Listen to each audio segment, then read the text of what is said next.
Hi, my name is Zach and I run the outreach program here at Penn State University. Thank you, first of all, to Julie and YMG and everyone who's putting this on tonight. Unfortunately, due to some scheduling conflicts, I probably won't be able to make it. However, I had a lot of fun putting this all together.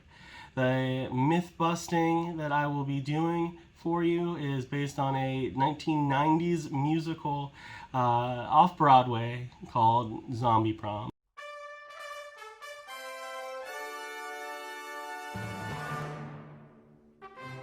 America's astonishing nuclear age. The power of the atom has brought this great nation an era of unprecedented prosperity, awe-inspiring advancements, and auspicious achievements. Or perhaps it's little more than a slippery slope spiraling to a cacophony of cataclysmic catastrophe. Most of the clips that I'm going to be sharing with you is from the 2000 movie remake of the show, and already in the first couple seconds we can see that there are a few things that really need to be addressed. For instance, is Bohr's model of an atom. I understand that there's liberties that need to be taken when it comes to scale, but there's 4 electrons and 1 particle in the nucleus. What atom even is this? Next, we should talk about setting.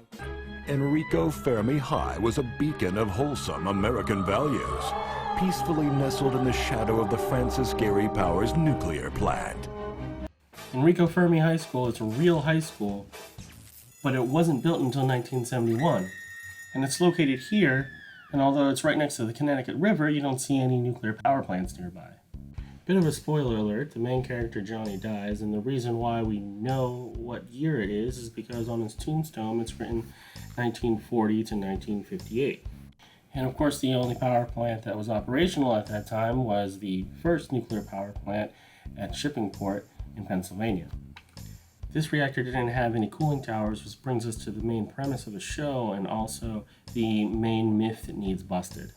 Eddie Flagrante reporting for Expose magazine.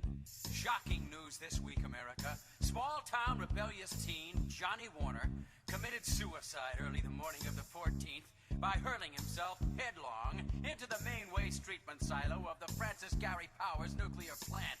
Johnny, who spelled his name without the customary H, was said to have taken his life in the name of teen love.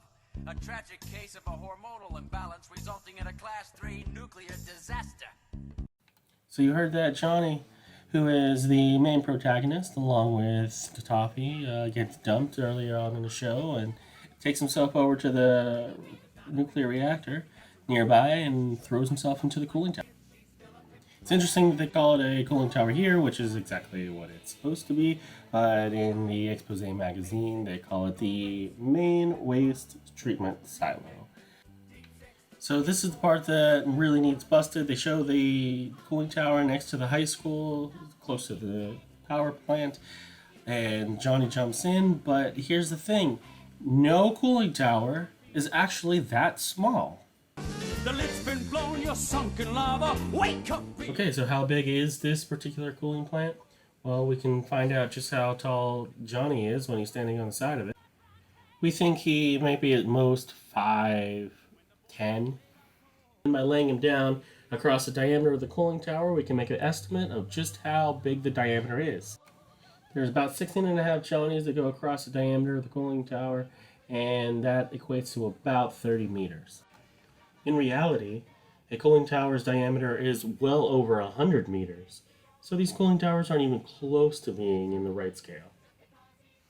That's all I have to say about this for now. There's some other things in the show that are a little bit questionable, but I think you guys should all go see it yourself and be able to make your own decisions. Thank you once again for this prompt. I had a lot of fun with it. Hopefully I'll get to see the rest of your presentations and recordings soon, but until next time, my name is Zach. I work at Penn State University in outreach. Thanks again, and until next time.